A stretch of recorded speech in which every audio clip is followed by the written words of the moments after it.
Ты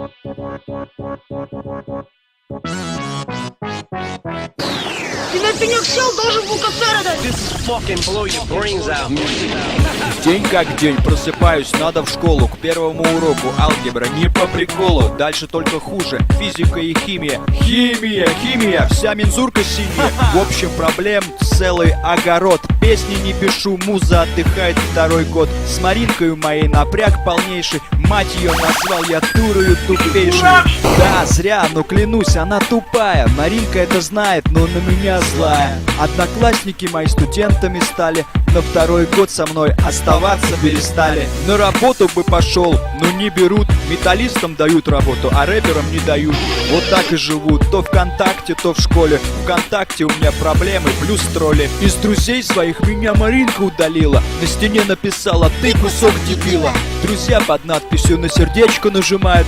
Да, всем весело, ну пускай угорают. Гребаный контакт меня дуров раздражает. Все с фейсбука тащит, не соображает.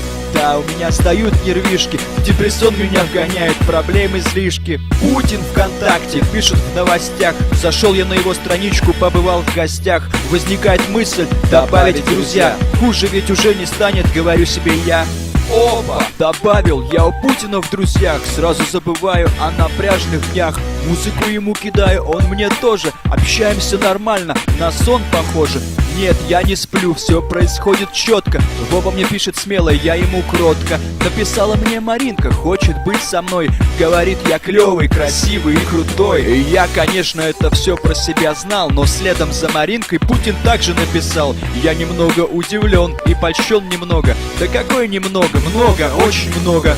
В школе стало супер, домашкой не парят. Просто так пятерки в дневнике, журналах ставят. Песни начал снова я писать, как угорелый. Вот 7-й альбом растет, уже почти зрелый. Звонили из Газпрома, звонок был ночной. Говорят, что я клевый, красивый и крутой. Предложили работать директором чего-то очень крупного, с нефтью там что-то. И я признаюсь, стало очень клево, красиво и круто. I am Mr. Lova. Я мчу по дороге на дорогом авто с двумя чемоданами зеленых по 100. Вот это прикол!